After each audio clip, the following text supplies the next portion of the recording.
Assalomu alaykum, hurmatli asalarichilar.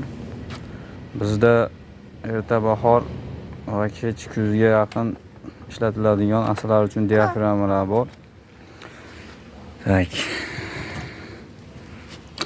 Bu utuplitilniy material. Mana bu yoq shisha toladan bo'lgan. Mana bunaqa. Utuplitil ancha issiq ushlaydi bu material. Asalari g'ajimaydi, xudo xolasa. O'zim arilarimga solganman, ko'rsatib chiqaman uni ham. Buni ikki xil varianti bor razmerda. Mana hozir ko'rsatganim oq tomoni mana ichki tomonga bo'ladi, asalar tomonga. Mana yog'ochni ham mana bu yerda yopib turish uchun bu tomonga qo'ydik. Bilsanglar, bunaqasi qo'yilsa ochilib qoladi meyri mana orasi.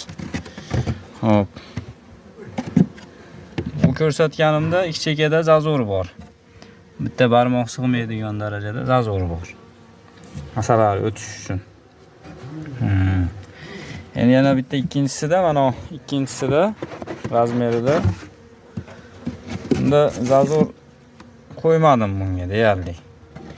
Yopiq turadi mana. Yana ham issiqroq bo'lish uchun kimga qanaqa bo'lsa qilib bera olamiz.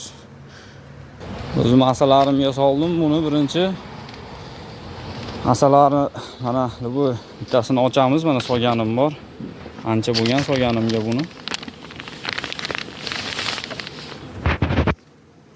Xudo xolasa g'ajib tashlolmaydi, sababi shisha toladan bu yog'i bo'lganda utuplining stiklovatil material bo'ladi-yu. Mana.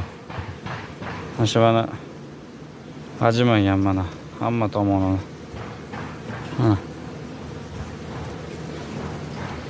Shisha tola stiklovatilni o'zi ana bilsanglar sichqon ham teshib chiqolmaydi-yu, asalarini ham buni tegmaydi ekan. Mana shunday holatda narxiga keladigan bo'lsak 200 tani tepasida olganga 5000 dan dastavka qilib beraman. 1000 dan kelib olib ketganga 4000 dan qilib beraman. Mana shu holatda bo'lgan. Endi qish kelyapti, endi olib tashlaymiz yaqinda. Endi rasplotlar borligi uchun biz qo'yib qo'ydik buni.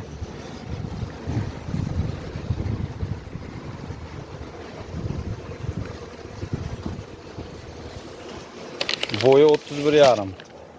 Sho'radi xudo xolasa.